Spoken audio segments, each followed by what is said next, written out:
Still enough time যে প্লেয়ারগুলোকে grow up করার জন্য সময় মানে ম্যাচ খেলানোর একটা ভালো সুযোগ এই মুহূর্তে মুভ অন করেছে কারণ ওয়ার্ল্ড কাপের ওই টাইমটাতে আমরা একটা টুর্নামেন্টও খেলেছি যেখানে প্লেয়াররা চেষ্টা করেছে ভালো ক্রিকেট খেলার।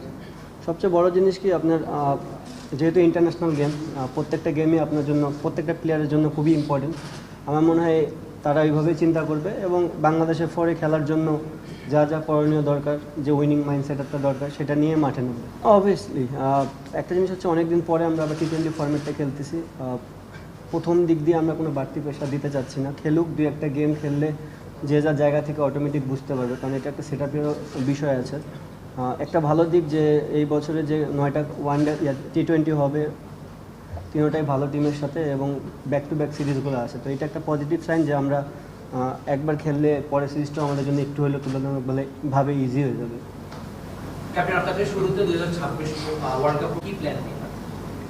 না, সত্যি কথা বলতে খুব একটা কনভারসেশন হয়নি। তারা ডিসাইড করে আমাকে তারা মনে করেছে আমি যোগ্য প্রার্থী এখানকার জন্য। তো আমি আমার কাজ করার চেষ্টা করব। টিম যেভাবে 26-এরটার জন্য প্রিপারেশন নিয়েছিলাম, যেহেতু এখনও এনাফ টাইম আছে, প্রিপারেশন ওইভাবেই থাকবে।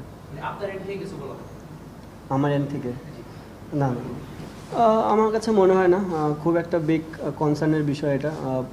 যদিও অনেকদিন পরে আবার টি-20 খেলতেছে, আমরা সবার জন্যই চ্যালেঞ্জিং থাকবে জিনিসটা, যে সবার পারফরমেন্স করার চেষ্টা করবে।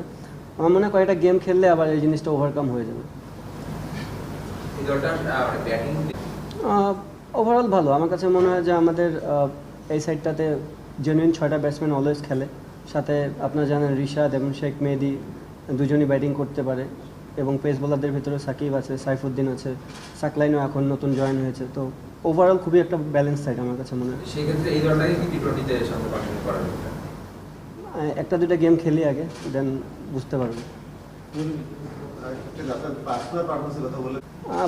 এটা বলতে পারবো না পিকে আছে কিনা, বাট যেহেতু 3টা ফরম্যাটে কিপিং করতেছে, তার আইডিয়া একটু বেশি হয়ে গেছে। কারণ আপনি জানতেন আগে যখন খেলতাম টি-20-তে ফিল্ডিং করতাম, ওয়ানডেতে ফিল্ডিং করতাম, টেস্টে কিপিং করতাম। সো এখন যেমন জায়গাটা জানি যে আমার রোলটা হচ্ছে কি, সো চেষ্টা করি ওখানে 100% দেওয়ার জন্য। সত্য কথা বলতে কিপিংয়ে খুব একটা ফলো করা হয় না। না, আপাতত মিডল অর্ডারের চিন্তা ভাবনা আছে।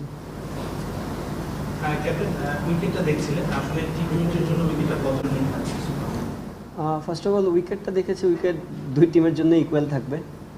যতক্ষণ পর্যন্ত বল খেলা হচ্ছে বলতে পারতেছি না, বাট দেখে মনে হয়েছে ভালো উইকেট হবে।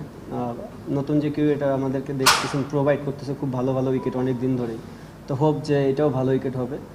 আর দুজনকে নেওয়ার পিছনের রিজন যেটা আমি ফার্স্টেও আগে বললাম, হোপ যে আমরা তাদেরকে গেম টাইম দিতে পারবো। ফার্স্ট অফ অল আমি অনেক স্বাধীন, আমি আমার মতন করে টিম গোছাচ্ছি। সাথে সিলেক্টর আছে, সাথে কোচ আছে, তো আমাদের যে সবার প্ল্যানিংয়ে আমরা এই টিমটাকে চেষ্টা করতেছি আগে নিয়ে যাওয়ার। আর একটা জানি কী বললেন, আচ্ছা দুর্বলতা জিনিসটা হচ্ছে, দেখেন প্রত্যেকটা ডিপার্টমেন্টই তো যা জায়গার ডিপার্টমেন্ট আছে। যদি অ্যাজ এ ব্যাটসম্যান হিসেবে বলি, আমরা যদি আমাদের রোলটা প্লে করি তাহলে আর শেষের ব্যাটসম্যানদের দিকে তাকানোর কোনো দরকার নেই। আবার বলাররা যদি বলারের রোল প্লে করে দেয় তাহলে তো আর ব্যাটসম্যানদেরও কোনো কিছু হয়। বাট জিনিসটা হচ্ছে যে অ্যাট দ্য সেম টাইম টি-20 ফর্মেটে আপনি জানেন যে অ্যাটাকিং ক্রিকেট খেলতে হবে, এবং অ্যাটাকিং ক্রিকেট খেলতে গেলে আপনার 2-1টা উইকেট আর্লি পড়বেই। সো আমাদের যে মেইন কনসার্নের জায়গা, যে আমাদের যে বিশেষ করে রোল শেখ মেহেদি, নাসুম, রিশাদ যারা স্পিন বল করে, তাদের কাছ থেকে আমরা একটু ব্যাটিং আশা করি। সাথে আমাদের যে অলরাউন্ডারগুলো আছে তারা বলিং সাথে যদি আমাদেরকে ব্যাটিং দিতে পারে তাহলে একটা হেলদি একটা ব্যাটিং অর্ডার তৈরি হয়। আর আপনি দেখবেন যে বড় বড় টিমগুলোতে সবগুলোরই ডেপথ অনেক বড়, 9 নম্বর পর্যন্ত ব্যাটিং পারে। তো ওই ডেপথটা যদি আমরা তৈরি করতে পারি তাহলে মনে হয় আমাদের ব্যাটসম্যানরা উপর থেকে আরও ফ্রিলি গেম খেলতে পারবে। ব্যাটিং ওয়াইজ একটা ভালো জিনিস যে লাস্ট 2টা সিরিজে হয়তো বড় রান হয়নি, বাট অনেকক্ষণই উইকেটে সময় কাটাতে পেরেছি, তো এটা একটা ভালো জিনিস। যেহেতু ফরম্যাটটাই ডিফারেন্ট, আপনি এখানে যত সময় কাটাবেন আপনার কাছ থেকে রান আসবে। ডিফারেন্ট ফরম্যাট, চেষ্টা করবো যে ওই ধারাবাহিকতা ধরে রাখার জন্য, but at the same time আপনাকে অ্যাটাকিং মাইন্ডসেট আপে যেতে হবে, আর এবং অ্যাটাকিং মাইন্ডসেট আপে গেলে সামটাইমস আপনি ফেলিয়ার হবেন। সো টি-20 ফরম্যাটে এই জিনিসটা অ্যাকসেপ্ট করে নেওয়াটাই নর্মাল, যে আপনি ফেলিয়ার হবেন, সাকসেস হবেন, এইভাবেই যাবে।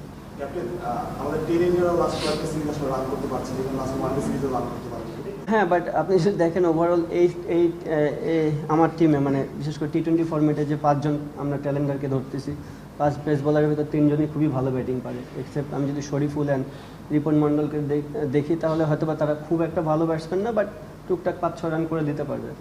অবভিয়াসলি যে টিমটা আমরা তৈরি করার চেষ্টা করতেছি তারা যদি তাদের মতন করে পারফরমেন্স করতে পারে তাহলে এই প্রবলেমটা থাকবে না।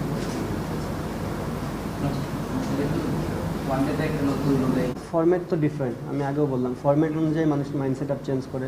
টেস্ট যখন খেলি তখন 6 ব্যাটিং করি, সেটা ডিফারেন্ট ফরম্যাট। ওয়ানডেতে এখন আমাদের টিম থেকে একটা ডিফারেন্ট রোল দিয়েছে, সো আমি চেষ্টা করেছি আমার রোল। আর ওয়ানডে T20 ফরম্যাট তো আমি জানি আমার রোলটা কি, সো খুব একটা সমস্যা হবে না। আপনার টিমে কি করবে যেহেতু মুস্তাফিজ এবং নাহিদ রানা নেই, এই জায়গায় আপনি কাকে মানে তারা এই রোলটা প্লে করতে পারেন? মুস্তাফিজের রোল টিমে লিড দিবে কারা? বোলিং আপনি কার উপর বেশি ভরসা আছে? ওভারঅল আমার সবগুলো বলারই খুবই ভালো। যদি দেখেন, হ্যাঁ মুস্তাফিজ তো মুস্তাফিজই, তার জায়গায় গ্যাপ পূরণ করাটা খুবই difficult. But at the same time আপনাকে এটা মনে রাখতে হবে যে যেদিন মুস্তাফিজ খেলবে না, সামহাও কোনো কারণে ইনজুর্ড হয়ে গেলে কোনো না কোনো প্লেয়ারকে তো খেলতে হবে। সো ওই চেষ্টাটা করেই আমরা কিন্তু এই টিমটা তৈরি করার চেষ্টা করতেছি। তো প্লেয়াররা যত গেম টাইম পাবে তারাও একটা সময় যায় ডেভেলপ করে করে করে মুস্তাফিজের মতো না হলেও হয়তো তার কাছাকাছি যেতে পারবে। ক্যাপ্টেন দলের মধ্যে আমরা বেশ কিছু ফান অ্যাক্টিভিটিস দেখছি।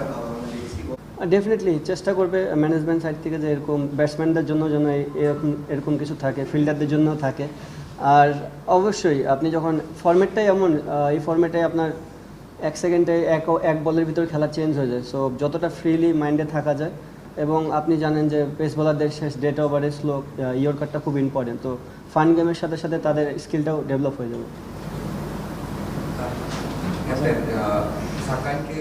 সাকলাইন আমার চোখে সে একটা অলরাউন্ডারের ক্যাটাগরিতে, হ্যাঁ অবশ্যই হতে পারে। আমি জানি না কোন ফরম্যাটের আপনি কাউন্টের কথা বলতেছেন, বাট ফরম্যাট তো T20। আই হোপ যে ও বিপিএলে খুবই ভালো খেলেছে রাজশাহীর হয়ে। সো যেখান থেকেই কিন্তু এই মানে আই ক্যাচিং একটা জিনিস বলে না, সেখান থেকে। সো চেষ্টা করব তাদের এখানে গ্রোমিং করে করে যেন টিমের সাথে রেখে রেখে যেন একটা সময় যায় তাকে আমরা খেলাতে পারি, এবং খেলার যেন সে আমাদেরকে ফিডব্যাক দিতে পারে।